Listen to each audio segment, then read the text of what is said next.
ಮೂರ್ತಿಯನ್ನು ಸ್ಥಾಪಿಸಿದ ನಂತರ ಆಗ ಆ ಅಮ್ಮನ ಆಶೀರ್ವಾದವೋ ಅಥವಾ ಅಮ್ಮನ ಪವಾಡವೋ ಎಂಬಂತೆ ಹುತ್ತವು ತನ್ನಿಂದ ತಾನೇ ಅಲ್ಲಿ ಬೆಳೆಯಿತು.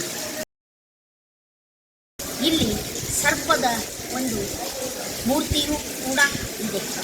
ದಿನವೂ ಆ ಸರ್ಪದ ಹೆಡೆಗಳ ಮೇಲೆ ಪಂಚಮುಖಿ ಎಂಬ ಆ ಸರ್ಪವಿದೆ. ಅದರ ಮೇಲೆ ಹಾಲನ್ನು ಅಭಿಷೇಕ ಮಾಡಲಾಗುತ್ತದೆ.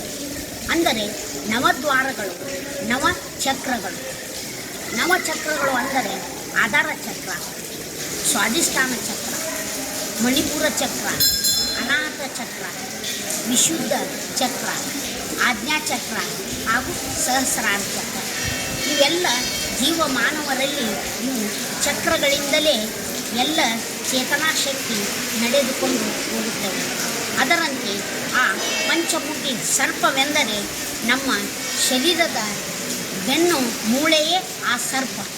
ಅಂದರೆ ಅದರ ಬಾಲ ನಮ್ಮ ಮೂಗಿನ ತುದಿಗೆ ಇರುತ್ತದೆ ಮತ್ತು ಅದರ ಮುಖ ನಮ್ಮ ಆಧಾರ ಚಕ್ರದಲ್ಲಿ ಮಗ್ನವಾಗಿರುತ್ತದೆ.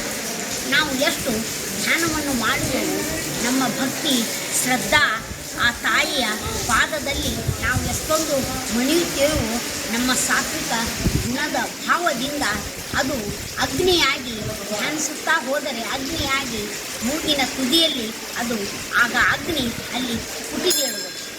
ಅದರಿಂದ ಆ ಸರ್ಪದ ಬಾಲ ಅಗ್ನಿ ಮುಟ್ಟಿ ಬೆಚ್ಚಗಾಗಿ ತನ್ನಿಂದ ತಾನೇ ಆ ಬಾಲ ಸರಿದ ನಂತರ ಆ ಸರ್ಪದ ಮುಖವು ಮೇಲ್ಮುಖವಾಗಿ ಬಂದು ನಮ್ಮ ಆಜ್ಞಾಚಕ್ರದಲ್ಲಿ ನೆಲೆಸುವುದು.